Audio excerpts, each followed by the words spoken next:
اعوذ باللہ من الشیطان الرجیم بسم اللہ الرحمن الرحیم۔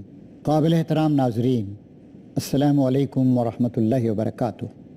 آج کے نور قرآن کی اس ایپیسوڈ میں قرآن مجید کی توضیح و تشریح کے اس پروگرام میں آپ کا، تمام ناظرین کا اور قرآن اور اسلام سے محبت رکھنے والے تمام بھائیوں کا دلی استقبال۔ آج ہم سورہ ابراہیم کا مطالعہ شروع کر رہے ہیں۔ سورہ ابراہیم میں 7 رکوع اور 52 آیات ہیں۔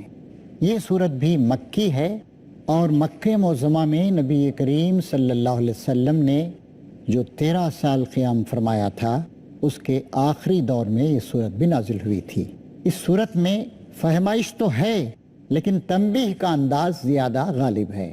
فہمائش یعنی سمجھانا دلائل کے ذریعے سے، اور تنبیہ یعنی بے شمار دلائل دینے کے باوجود، سمجھانے کے باوجود لوگ سمجھ نہیں رہے ہیں، مان نہیں رہے ہیں، تو اب انہیں ڈرایا جا رہا ہے، تنبیہ دی جا رہی ہے، وارننگ دی جا رہی ہے کہ فیصلے کی گھڑی قریب آ لگی ہے۔ اس لیے تم کو اپنے رویے میں اصلاح کرنی چاہیے، کہیں ایسا نہ ہو کہ تمہاری مہلت عمل ختم ہو جائے اور پھر تمہاری پکڑ اللہ تعالیٰ کی طرف سے پکڑ کا فیصلہ ہو جائے۔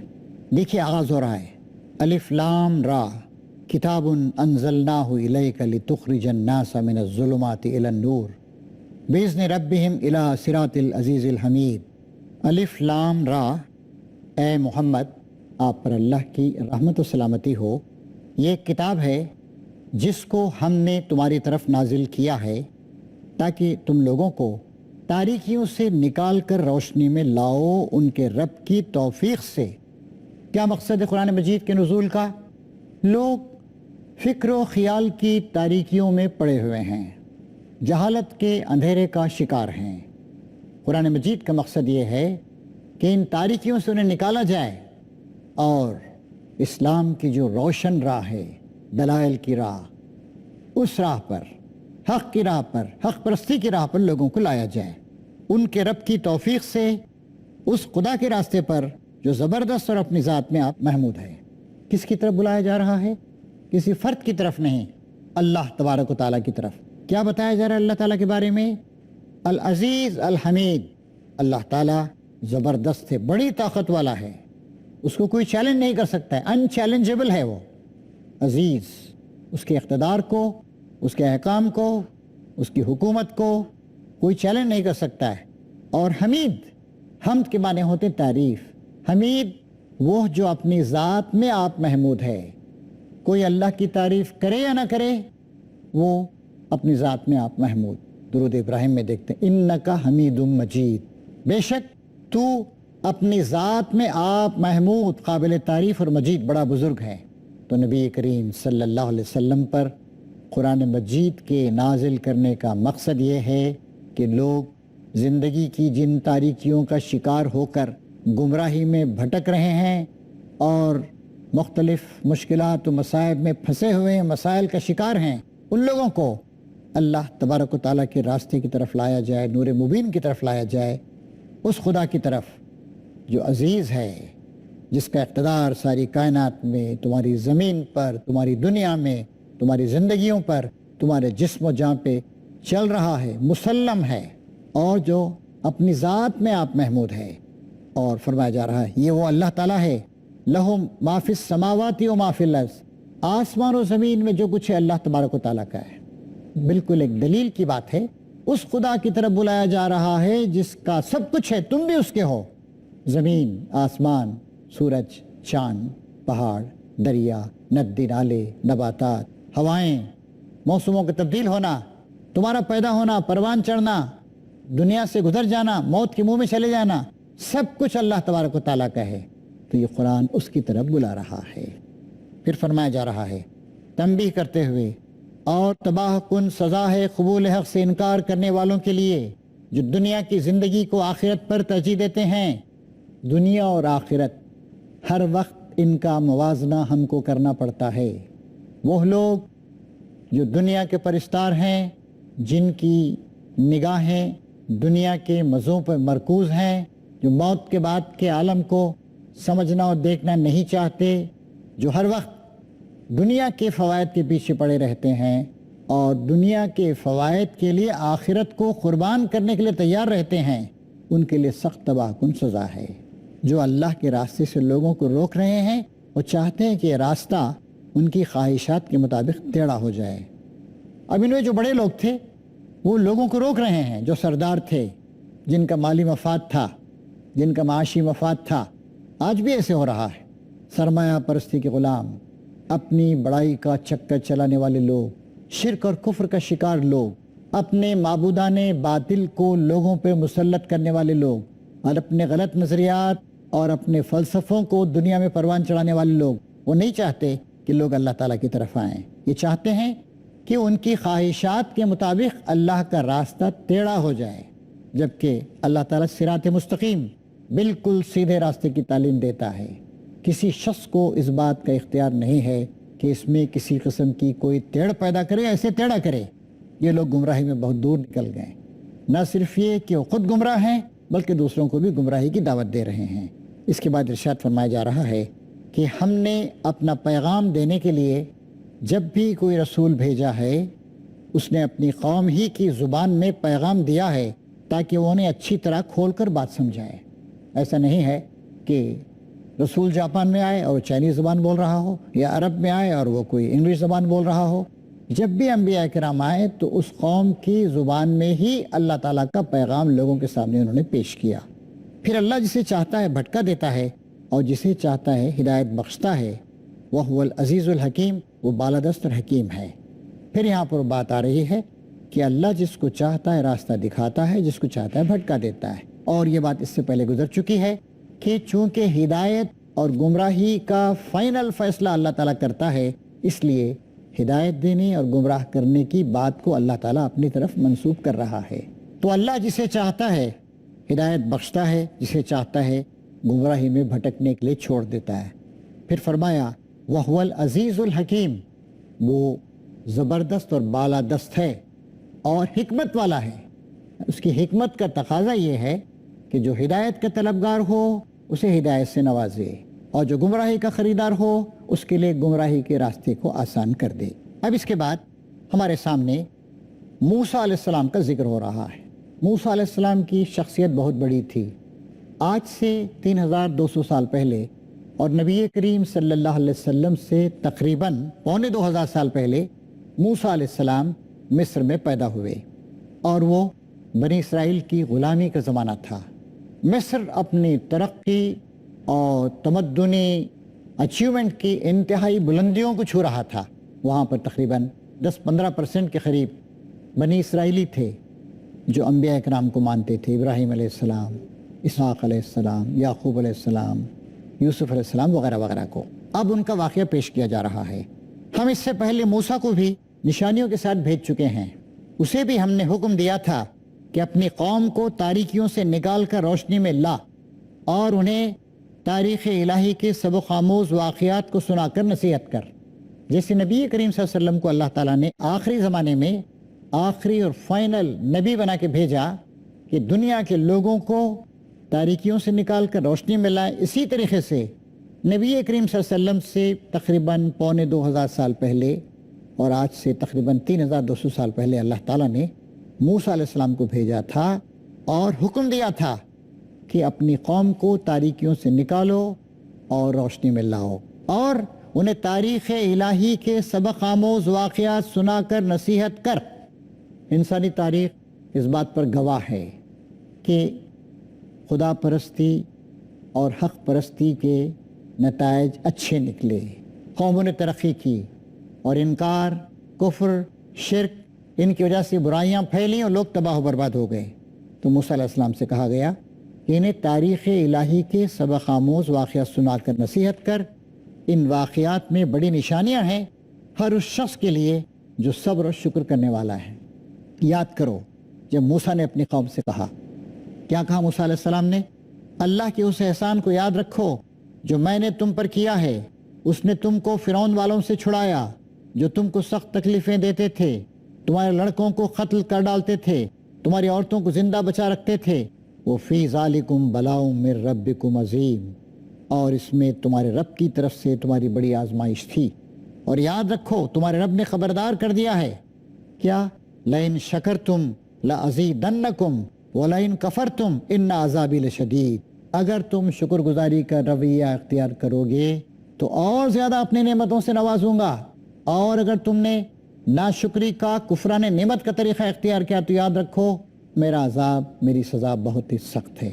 موسیٰ علیہ السلام نے یہ باتیں ان کو بتائیں، اللہ تعالیٰ کے احسانات کو گنایا، اور خاص طور سے اس بات کا ذکر کیا کہ تم فرعون کی اور اس کی قوم کی غلامی میں مصر میں مبتلا تھے، اللہ تعالیٰ نے تم کو بچا کے وہاں سے نکالا، اب تم کو یہاں پر لے کر آیا ہے وہ ریگستان سینا میں، تو تمہارا رویہ شکر گزاری کا ہونا چاہیے، ناشکری کا، کفران نعمت کا نہیں ہونا چاہیے۔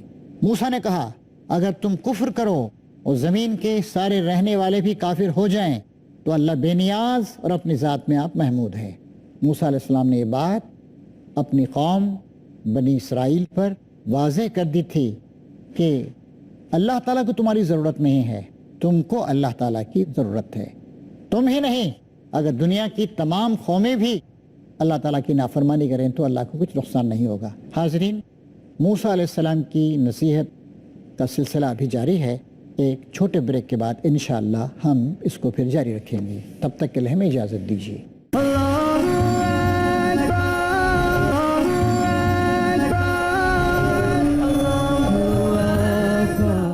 قابل احترام ناظرین، سورہ ابراہیم قرآن مجید کی 14ویں سورت مطالعہ جاری ہے۔ بریک سے پہلے ہم نے عرض کیا تھا کہ اللہ تبارک و تعالی موسیٰ علیہ السلام کے واقعے کو یہاں نبی کریم صلی اللہ علیہ وسلم کے ذریعے سے مکے کے لوگوں کے سامنے پیش کر رہا ہے۔ تو موسیٰ علیہ السلام نے یہ بات واضح کر دی اپنی قوم پر کہ تمہیں اللہ تعالیٰ کے احسانات کو یاد رکھنا چاہیے۔ دیکھو تم کئی سو سال تک فرعونیوں کی غلامی کا شکار تھے، اب اللہ نے تم کو آزادی عطا فرمائی ہے تو تمہیں شکر گزاری کا رویہ اختیار کرنا چاہیے اور ناشکری کے رویے سے بچنا چاہیے، ورنہ اللہ تعالیٰ کی سخت سزا کے تم مستحق ہو جاؤ گے۔ پھر فرمایا کہ تم ہی نہیں، دنیا کی تمام قومیں اور تمام لوگ بھی اگر ناشکری کریں، کافر بن جائیں تو فَإِنَّ اللَّهَ لَغَنِيٌّ حَمِيدٌ، اللہ تعالیٰ بے نیاز ہے، غنی، جس کو کسی چیز کی ضرورت نہیں۔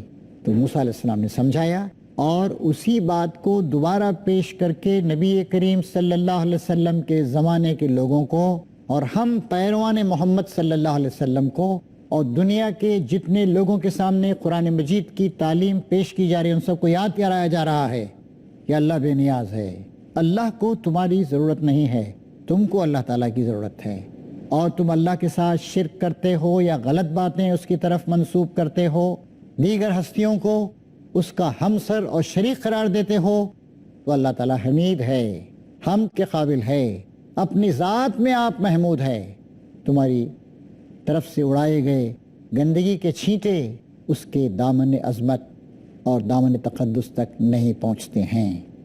اب پھر اس کے بعد پھر خطاب کا رخ مکے کے لوگوں کی طرف پھر فرمایا جا رہا ہے، کیا تمہیں ان قوموں کے حالات نہیں پہنچے جو تم سے پہلے گزر چکی ہیں؟ قوم نوحیوں و عادیوں و سمود، نوح علیہ السلام کی قوم، نوح علیہ السلام کی قوم وہ پہلی قوم ہے جس کو ایک بہت بڑے سیلاب کے ذریعے سے کفر و شرک کی وجہ سے، نافرمانیوں کی وجہ سے ہلاک کر دیا گیا تھا۔ قوم عاد یہ جنوبی عرب کی ایک قوم تھی اور بڑی زبردست قوم تھی، آندھی آئی 7-8 دن تک چلتی رہی اور ان کا نام و نشان مٹ گیا، بس ان کے چند آثار باقی رہ گئے۔ اور قوم سمود یہ شمالی جزیرہ عرب میں اور اردن کے راستے پر قوم سمود تھی، اور قوم سمود کے نشانات اور بڑی بڑی پہاڑیوں کو تراش کر ان کے اندر وہ شاندار مکانات بناتے تھے، ان کی نافرمانی کی وجہ سے ایک دھماکہ ہوا اور سب کے سب تباہ کر کے رکھ دیے گئے۔ کیا تمہیں ان قوموں کے حالات نہیں پہنچے جو تم سے پہلے گزر چکی ہیں؟ قوم نوح، عاد اور سمود، اور ان کے بعد آنے والی بہت سی قومیں جن کا شمار اللہ ہی کو معلوم ہے، بے شمار قومیں آئیں، ابھریں، عروج کی طرف گئیں، لیکن جب انہوں نے انکار کا، سرکشی کا، ضد کا، ہٹ دھرمی کا، کفر کا، نافرمانیوں کا رویہ اختیار کیا تو پھر وہ صفحہ ہستی سے مٹا دی گئی۔ ویسے یوں بھی آپ غور کر کے دیکھیے، ایک فرد جو دوں کی لیتا ہے، فخر و غرور کا شکار رہتا ہے، نافرمانی پہ نافرمانیاں کرتا ہے، کب تک زندہ رہتا ہے؟ یہی 60 70 80 سال چلت پھرت کر لے گا۔ قوموں کے ساتھ بھی ایسا ہوا ہے۔ تاریخ قوموں کے عروج و زوال کی ایک کبھی نہ ختم ہونے والی اور مسلسل چلنے والی ایک ریکارڈ ہے۔ تو فرمایا جا رہا ہے کہ بہت سی ایسی قومیں ہیں جن کا شمار اللہ ہی کو معلوم۔ کچھ قوموں کے بارے میں ہم جانتے ہیں اور بہت سی قوموں کے بارے میں ہم نہیں جانتے، اللہ تعالیٰ جانتا ہے۔ ان کے رسول جب ان کے پاس صاف صاف باتیں اور کھلی کھلی نشانیاں لیے ہوئے آئے تو انہوں نے اپنے منہ میں ہاتھ دبا لیے، ارے کیسی بات، یہ کیسا پیغام، اور کہا انا کفرنا بما ارسلتم بہ وانا لفی شک مما تدعوننا الیہ مریب، جس چیز کی طرف تم ہمیں دعوت دیتے ہو اس کی طرف سے ہم سخت خلجانہ میں شک میں پڑے ہوئے ہیں اور ہم تمہارے اس پیغام کو ماننے کے لیے تیار نہیں ہیں۔ ان کے رسولوں نے کہا کیا خدا کے بارے میں شک ہے جو آسمان و زمین کا خالق ہے؟ کیا اللہ تبارک تعالیٰ کے بارے میں شک کرتے ہو؟ اس کے پیغام کے بارے میں شک کرتے ہو؟ اس کی عبادت کو غیر ضروری یا غیر واجبی یا غیر مدلل قرار دیتے ہو؟ وہ تمہیں بلا رہا ہے تاکہ تمہارے قصور معاف کر دے اور تم کو ایک مدت مقرر تک مہلت دے۔ اسلام کا پیغام جو انبیاء کرام لے کر آئے وہ سوائے اس کے کیا ہے کہ اللہ تعالیٰ تمہیں معاف کرے تمہاری غلطیاں، تمہاری کوتاہیاں اور ان کی وجہ سے جن مسائل کا تم شکار ہو گئے ہو، اور ایک مقرر مدت تک اللہ مہلت دے۔ انہوں نے جواب دیا ان انتم الا بشر مثلنا، تم کچھ نہیں ہو، ہم ہی جیسے انسان ہو۔ یہ بھی ایک عجیب بات، لوگ یہ سمجھتے ہیں کہ جو نبی ہوتا ہے، رسول ہوتا ہے، اسے کچھ بالکل مافوق الفطرت، سپر نیچرل ہونا چاہیے۔ میں نے کہا کہ تم تو ہمارے جیسے انسان ہو، چلتے پھرتے ہو، کھاتے پیتے ہو، ایسے پیدا ہوئے ایسے مرتے ہو، تم ہمیں ان ہستیوں کی بندگی سے روکنا چاہتے ہو جن کی بندگی باپ دادا سے ہوتی چلی آ رہی ہے۔ اچھا تو لاؤ کوئی صریح سند۔ ان کے رسولوں نے ان سے کہا واقعی ہم کچھ نہیں ہیں مگر تم ہی جیسے انسان، لیکن اللہ اپنے بندوں میں سے جس کو چاہتا ہے نوازتا ہے۔ انبیاء اکرام نے کہا ہاں اس میں کوئی شک نہیں ہے، ہم بھی تمہارے جیسے انسان ہیں، کھاتے پیتے ہیں، سوتے ہیں، اٹھتے ہیں، بھوک لاحق ہوتی ہے، لیکن اللہ تعالیٰ نے ہم کو نوازا، ہدایت سے نوازا، اور یہ ہمارے اختیار میں نہیں ہے کہ تمہیں کوئی سند لا دیں، کوئی معجزہ، کوئی آسمان سے اترے ہوا کچھ کاغذ پر کوئی سند، کوئی سرٹیفکیٹ، یہ ہمارے اختیار میں نہیں ہے۔ سند تو اللہ ہی کے اذن سے آ سکتی ہے اور اللہ ہی پر اہل ایمان کو بھروسہ کرنا چاہیے۔ وَعَلَى اللَّهِ فَلْيَتَوَكَّلِ الْمُؤْمِنُونَ، یہ تھا انبیاء کرام کا جواب۔ وَمَا لَنَا أَلَّا نَتَوَكَّلَ عَلَى اللَّهِ وَقَدْ هَدَانَا سُبُلَنَا وَلَنَصْبِرَنَّ عَلَى مَا آذَيْتُمُونَا وَعَلَى اللَّهِ فَلْيَتَوَكَّلِ الْمُتَوَكِّلُونَ، اور ہم کیوں نہ اللہ پہ بھروسہ کریں جبکہ ہماری زندگی کی راہوں میں اس نے ہماری رہنمائی کی ہے۔ جو اذیتیں تم لوگ ہمیں دے رہے ہو ان پر ہم صبر کریں گے، اور بھروسہ کرنے والوں کا بھروسہ تو اللہ ہی پر ہونا چاہیے۔ یہ تھا انبیاء کرام کا جواب۔ اور اس سے ہمیں سبق ملتا ہے کہ ہم جو اہل ایمان ہیں، ہم جو رسولوں کی پیروی کرتے ہیں، ہم جو آخری رسول محمد صلی اللہ علیہ وسلم کی پیروی کیے جا رہے ہیں، قرآن پہ ایمان رکھتے ہیں، ہم جو اللہ کے بندوں کو اللہ کی طرف، اللہ کے دین کی طرف، اسلام کی طرف، فرما برداری کی طرف بلاتے ہیں، ہمیں بھی لوگوں کی اذیتوں پر، اذیت دینے والی باتوں پر، الزامات پر، ان کی غلط فہمیاں پھیلانے والی باتوں پر صبر کرنا چاہیے، یعنی جمے رہنا چاہیے۔ صبر کے معنی رو دھو کر چپ رہ جانا یا ہاتھ پیر توڑ کر بیٹھ جانا نہیں، صبر کے معنی ہے جمے رہیں گے، ہم اس راستے کی دعوت دیتے رہیں گے، اس راستے پہ خود چلتے رہیں گے، لوگوں کو بلاتے رہیں گے۔ اور پھر فرمایا وَعَلَى اللَّهِ فَلْيَتَوَكَّلِ الْمُتَوَكِّلُونَ، بھروسہ کرنے والوں کو تو بس اللہ تعالیٰ ہی پہ بھروسہ کرنا چاہیے۔ حق اور باطل کی یہ کشمکش قیامت تک چلتی رہے گی، شیطان نئے نئے روپ دھارن کر کے آتا رہے گا۔ شاعر نے کہا ہے بدل کے بھیس زمانے میں پھر سے آتے ہیں، اگرچہ پیر ہے آدم جواں ہے لاتمنات۔ لاتمنات ان بتوں کے نام ہیں جن کی پرستش کیا کرتے تھے مکے کے کچھ لوگ، تو آتے رہیں گے۔ کفر، نافرمانی، شرک، اور اس بات پہ بھی ذرا آپ غور کریں، توحید ہمیشہ سے ایک رہی ہے، لیکن نئے نئے معبود جو ممالک، خاص کر ہندوستان جیسا ملک جو شرک میں لت پت ہے، اس کو آپ دیکھیے نئے نئے معبود آتے ہیں۔ ہر سٹیٹ میں نئے نئے معبود کھڑے کیے جا رہے ہیں. کوئی معبود 50 سال پہلے آیا، کوئی معبود 100 سال پہلے آیا. اور یہ بھی ہوتا ہے کہ عوام کبھی ایک معبود سے لو لگاتے ہیں، کبھی دوسرے معبود سے. توحید ہمیشہ سے ایک رہی ہے، توحید کی تعلیم ایک رہی ہے، توحید کا قانون ایک رہا ہے، توحید کا حلال و حرام ایک رہا ہے. لیکن جو لوگ اللہ تعالیٰ کو چھوڑ کر دیگر معبودان باطل کا دامن تھامتے ہیں، ان کے ہاں آپ دیکھتے ہیں کہ معبود بدلتے رہتے ہیں، اصول بدلتے رہتے ہیں، حرام و حلال بدلتا رہتا ہے. اور جو اذیتیں تم لوگ ہمیں دے رہے ہو اس پر ہم صبر کریں گے، اور بھروسہ کرنے والوں کو بھروسہ اللہ تعالیٰ ہی پر ہونا چاہیے. آخرکار منکرین نے اپنے رسولوں سے کہہ دیا یا تو تمہیں ہماری ملت میں واپس آنا ہوگا ورنہ ہم تمہیں اپنے ملک سے نکال دیں گے. یہ مرحلہ بھی آیا. اب دیکھیے اس سے بھی اس طرف اشارہ ہو رہا ہے کہ نبی کریم صلی اللہ علیہ وسلم کے لوگ نکالنے کی تیاری کر رہے تھے، خارج کرنے کی تیاری کر رہے تھے. تو بتایا جا رہا ہے کہ پہلے بھی ایسا ہوتا رہا ہے. لوگوں کو جلا وطن کر دیا گیا، لوگوں کو ڈی ریکگنائز کیا گیا، سٹیزن شپ چھین لی گئی، اذیتیں دی گئیں. پھر جب وہ جمے رہے تو کہا کہ اب تو تم کو ہمارے ملک سے نکلنا ہے. تب ان کے رب نے ان پر وحی بھیجی، ہم ان ظالموں کو ہلاک کر دیں گے اور اس کے بعد تمہیں زمین میں آباد کریں گے. انسانی تاریخ اس بات کی گواہ ہے. یہ انعام ہے اس کا جو میرے حضور جواب دہی کا خوف رکھتا ہے اور میرے وعید سے ڈرتا ہے. انہوں نے فیصلہ چاہا تو یوں ان کا فیصلہ ہوا، اور ہر جبار دشمن حق نے منہ کی کھائی. پھر اس کے بعد آگے اس کے لیے جہنم ہے، وہاں اسے کچ لہو کا سا پانی پینے کو دیا جائے گا جسے وہ زبردستی حلق سے اتارنے کی کوشش کرے گا اور مشکل ہی سے اتار سکے گا. موت ہر طرف سے اس پر چھائی رہے گی مگر وہ مرنے نہ پائے گا، اور آگے ایک سخت عذاب اس کی جان کا لاگو رہے گا. تو اس طریقے سے انبیاء کرام کی قیادت و رہنمائی میں برپا ہونے والی کشمکش، جس میں ایک طرف اہل ایمان تھے اور دوسری طرف اہل انکار اور اہل کفر تھے، کشمکش بہت زیادہ بڑھ گئی، جلا وطن تک کیے جانے کی نوبت آ گئی. تو اس کے بعد اللہ تعالیٰ نے فرمایا کہ بالآخر ہمارا فیصلہ آیا اور ہم نے فیصلہ کر دیا کہ حق سربلند ہوگا اور باطل ناکام ہو جائے گا. اہل حق کامیاب و کامرہ ہوں گے اور اہل باطل وہ ناکام و نامراد ہو جائیں گے. پھر فرمایا جا رہا ہے کہ یہ تو ہوا دنیا میں، اس کے بعد آگے موت کے بعد قیامت کے بعد ان کے لیے جہنم ہے، اور وہاں سخت مشکلات اور مصائب میں مبتلا ہوں گے.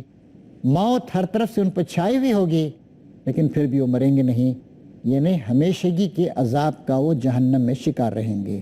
اللہ تعالیٰ سے دعا ہے کہ ہمیں اپنا پرستار فرمانبردار بنائے اور اس کی دعوت کو پیش کرتے رہنے کی توفیق عطا فرمائے، اور ہمیں ہرگز ان لوگوں میں نہ شامل کرے جو نافرمان ہیں. وآخر دعوانا ان الحمد للہ رب العالمین.